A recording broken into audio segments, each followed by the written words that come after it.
आप देख रहे हैं न्यूज 18, आपके साथ मैं हूं कंचन डोगरा नेगी। तो खबर मेरठ से है, जहां पर गैंगस्टर और इंस्पेक्टर के गठजोड़ से माफिया फलता फूलता रहा। कहानी कुछ ऐसी है कि मेरठ में करोड़ों की प्रॉपर्टी के लिए गैंगस्टर ने पुलिस के साथ गठजोड़ किया और फर्जी मुकदमे की साजिश से मासूम लोगों की जमीन पर कब्जा किया। मिसाल के तौर पर देखें तो गैंगस्टर के इशारे पर एक भाई ने खुद पर ही हमला करवाकर दूसरे पक्ष को गिरफ्तार करा दिया। फर्जी मुकदमे में जेल भिजवाकर उनकी करोड़ों की जमीन पर कब्जा कर लिया। ये खुलासा मेरठ पुलिस ने किया। पुलिस ने इस मामले में अब अपने ही इंस्पेक्टर और दारोगा पर मिसकंडक्ट की कार्रवाई की है। तो और साथ ही आपको बताएं, गैंगस्टर यशपाल तोमर को चिन्हित करके करीब 153 करोड़ की संपत्ति को जब्त किया। मेरठ और हरिद्वार पुलिस की साझा कार्रवाई में पुलिस ने भ्रष्टाचार और अपराधियों के साथ गठजोड़ की इस पोल को खोल दिया है। ऐसा गठजोड़ नहीं कहेंगे इसको, कुछ लोग इन्वॉल्व हो जाते हैं, सहयोग कर देते हैं। यहाँ पे एक यशपाल तोमर नाम का व्यक्ति था जो पिछले लगभग 10 साल से प्रॉपर्टी पे कब्जा करते थे। अलग अलग ज़िले नहीं बल्कि अलग प्रदेशों में, दिल्ली में, उत्तराखंड में, यहाँ हमारे यहाँ बागपत में, मेरठ में। और मॉडस ऑपरेंडी ये था कि वो चाहे किसी महिला को खड़ा करके फेक मुकदमा लिखवा देना, फिर जेल भिजवा देना और उसके बाद जिसकी प्रॉपर्टी है उससे सस्ते दाम पे प्रॉपर्टी ले लेना। ऐसे 17-18 केस उन्होंने कर रखे थे। मेरठ में भी इस तरह का एक केस था जिसमें मुकदमा लिखा के दिल्ली में प्रॉपर्टी जब्त ली गई थी और उसमें पूरी जांच कराई गई, जिसमें जो है वो उसका मिलीभगत पाया गया। तो मेरठ की ये खबर है। अब आपको आइए ग्राफिक्स के जरिए समझा देते हैं कि आखिर ये पूरा मामला कैसे है और कैसे संज्ञान में आया। आपको हम बताएंगे, तस्वीरें भी दिखाएंगे कि ये 2 तस्वीरें आपके सामने हैं। सुभाष अन्नी तत्कालीन इंस्पेक्टर और यशपाल तोमर जो कि हैं गैंगस्टर। आप इन दोनों तस्वीरों में देखिए, मिलीभगत से मासूम लोगों की संपत्ति पर कब्जा किया जाता था। और अब सुभाष अन्नी, यशपाल तोमर तत्कालीन इंस्पेक्टर, गैंगस्टर की आप तस्वीरें देख रहे हैं। ये पूरा मामला क्या है ये आप समझ लीजिए। 9 नवंबर 2020 को दिल्ली के कारोबारी को गोली मारी गई। 9 नवंबर 2020 को यह मामला शुरू हुआ। उसके बाद कारोबारी गिरधारी के बेटे ने चाचा के खिलाफ केस दर्ज करवा दिया। इसके आगे की कहानी में एक नया ट्विस्ट आता है जब 6 से ज्यादा लोगों के खिलाफ नामजद केस फाइल कर दी जाती है। 6 से ज्यादा लोग जिनके खिलाफ नामजद फाइल दाखिल की गई। गैंगस्टर यशपाल तोमर ने फर्जी लोगों को जेल में भिजवा दिया। अब मामला आप समझ रहे होंगे कि किस तरह से फर्जी लोगों को जेल में भिजवाया गया। एसएसपी ने गैंगस्टर और इंस्पेक्टर की मिली भगत की जांच की। इंस्पेक्टर और गैंगस्टर दोनों मिले हुए, दाल में कुछ काला नजर आया। जांच की गई। जांच में करोड़ों की संपत्ति के लिए फर्जी केस का खुलासा हुआ, जो अपने आप में चौंकाने वाली बात थी। करोड़ों की संपत्ति, फर्जी केस का खुलासा होता है।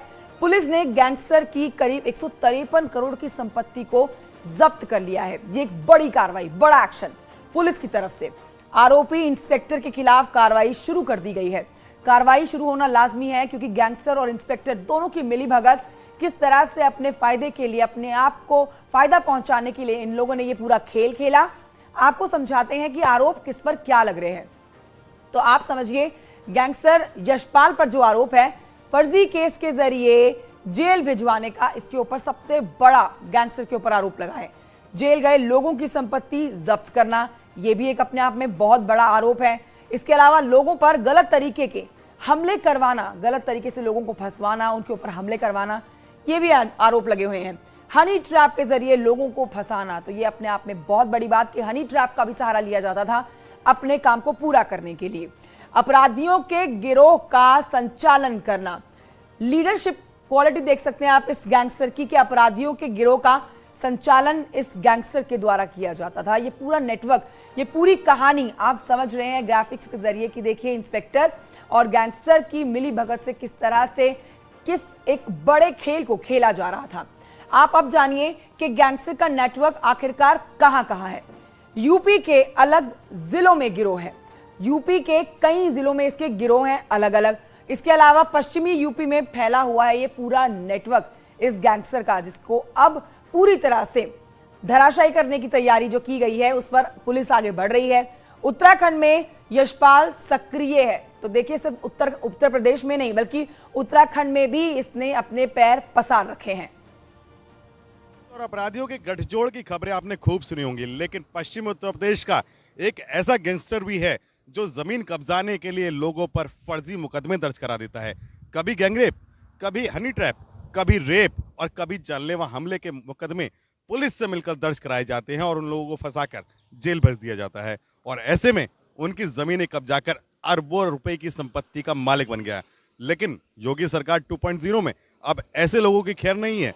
मेरठ पुलिस की जांच में खुलासा हुआ है कि यशपाल तोमर एक ऐसा गैंगस्टर है जिसे अब प्रदेश स्तर का भूमाफिया चिन्हित कर दिया गया है और उसकी 153 करोड़ की संपत्ति सीज करके उसे जेल भेज दिया गया है। लेकिन बड़ा सवाल यही है कि इस गठजोड़ में शामिल उन पुलिसकर्मियों और भ्रष्ट अधिकारियों का क्या होगा जो ऐसे गैंगस्टरों का साथ देते हैं। कैमरामैन किशन सुदन के साथ न्यूज 18 के लिए निखिल अग्रवाल, मेरठ। सीधे रुख करते हैं मेरठ से, मेरे सहयोगी निखिल श्रीवास्तव जुड़ गए और जानकारी के साथ। निखिल, आपकी रिपोर्ट हम दिखा रहे थे अपने दर्शकों को। सही बात आपने बोली कि देखिए योगी सरकार में कोई भी गैंगस्टर जो है वो बच नहीं पाएगा, लेकिन ये जो खेल है बहुत स्मार्टली खेला जा रहा था, हालांकि दर दबोचा गया है ये गैंगस्टर। फिलहाल की अपडेट आप हमारे दर्शकों को सबसे पहले दे दीजिए। देखिए, मैं आपको बता दूं, कंचन की उत्तराखंड की एसटीएफ इस पर काम कर रही थी और मेरठ पुलिस ने भी इसमें एक शानदार काम किया है। 153 करोड़ की संपत्ति सीज कर दी गई है, जिसके कुछ हिस्सा उत्तराखंड में है, कुछ बागपत में है, कुछ गाजियाबाद में है। उत्तराखंड में ये पहले ही जेल में था, लेकिन मेरठ पुलिस के 2 मुकदमों में ये आरोपी सिद्ध हुआ है और उसके बाद अब ये बी वारंट पे उत्तराखंड की जाए। लेकिन मैं आपको बता दूं कि इसका मोडस ऑपरेंडी क्या था। ये विवादित जमीनों पर नजर बनाए रखता था और जैसे ही एक पार्टी से मिलकर दूसरी पार्टी पर मुकदमा दर्ज कराना, चाहे उसे हनी ट्रैप में फंसाना हो, चाहे रेप का झूठा मुकदमा लगाना हो या फिर 307 बनवाना हो, यानी इस पूरे खेल में पुलिस का गठजोड़ साफ तौर पर शामिल हो जाता था और उनको मोबिलाइज करके ये इस तरह के मुकदमे कार्रवाई कराता था। और खुद 153 करोड़ की संपत्ति तो सीज कर दी गई है, करीब 300 से 400 करोड़ की संपत्ति इसके पास है। यानी इसके ड्राइवर, रिश्तेदार और तमाम जो लोग हैं उन सबके पास बेनामी संपत्तियां इसी की है। पूरी जांच चल रही है। मेरठ के अधिकारियों ने इसे यूपी स्तर का भूमाफिया घोषित करा दिया है और अब इसकी कमर तोड़ने के लिए इसको इकोनॉमिक ऑफेंस और दूसरी धाराओं में भी इस पर कार्रवाई चल रही है। बिल्कुल निखिल, बहुत शुक्रिया आपका जानकारी के लिए। और आइए अब आपको बताते हैं कि इससे पहले भी मेरठ में वर्दी की आड़ में अरबों की संपत्ति खड़ी करने वाले दारोगा धर्मेंद्र सिंह की चर्चा पूरे मेरठ में खूब रही है। संपत्ति इतनी कि जांच करने वालों के होश उड़ गए। जांच में यह भी पता चला कि मेरठ में हस्तिनापुर में इस महाभ्रष्ट दारोगा ने अपना साम्राज्य खड़ा कर रखा है। यह रिपोर्ट देखिए, पूरी खबर समझिए। मेरठ का महाभ्रष्ट दारोगा धर्मेंद्र सिंह, अरबों की संपत्ति का मालिक धर्मेंद्र सिंह,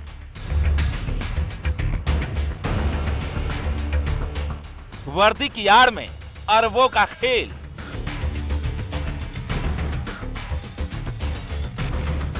आय से 134% ज्यादा मिली संपत्ति।